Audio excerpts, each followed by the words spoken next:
ഇവിടെ വാ. കേറിക്കോ. ഇതിലോ? ആ അല്ലാതെ എന്തേ കേറ്. അല്ല ഏ? അമ്മ. അമ്മയുടെ ഒക്കെ നമുക്ക് ഫോൺ വിളിച്ച് സമ്മതം വാങ്ങിക്കാം.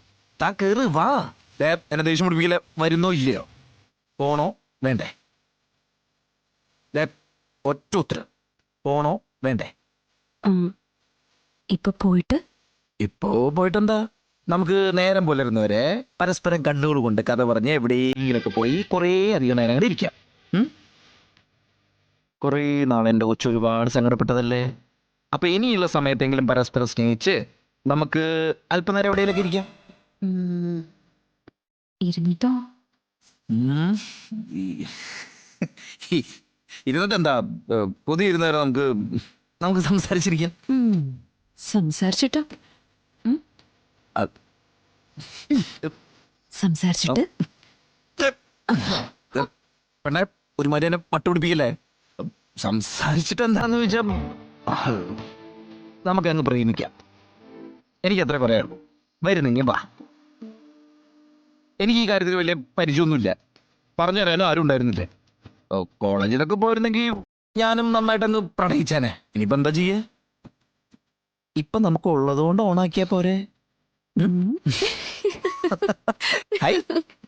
അത് കണ്ടാ,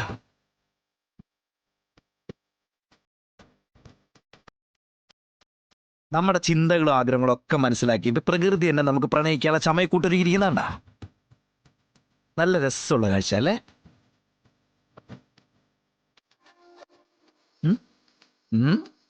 അല്ല, അതിലും മനോഹരമായിട്ടുള്ള കാഴ്ചയാണ് ഇപ്പൊ എന്റെ മുന്നിൽ നിൽക്കണേ. ഈ നിലാവിന്റെ പ്രഭയിലെ ശരിക്കും എന്റെ കൊച്ചിനെ കാണാൻ നല്ല ഭംഗിയാ. എന്റെ വിഷ്ണുട്ടൻ തന്നെയാണ് ഈ പറയുന്നത്.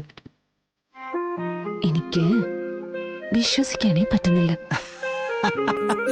ഇനിയുണ്ട് മനസ്സിൽ സൂക്ഷിച്ചൊരു അടിപൊളി ഡയലോഗ്. തന്നെ പ്രണയിച്ച് നടന്നിരുന്ന കാലത്തെ പറയാൻ പറ്റാതെ അങ്ങനെ മനസ്സിലാട്ടക്കി ഒതുക്കി കൊണ്ടു കിടന്നിരുന്ന ഡയലോഗ് ഏതാണെന്നറിയോ? നമ്മുടെ ലാലേട്ടന്റെ പഴയ ഒരു സിനിമയിലെ ഡയലോഗ്. തനിക്ക് ഒരിക്കലും മറക്കാനാവാത്തൊരു ഡയലോഗ്.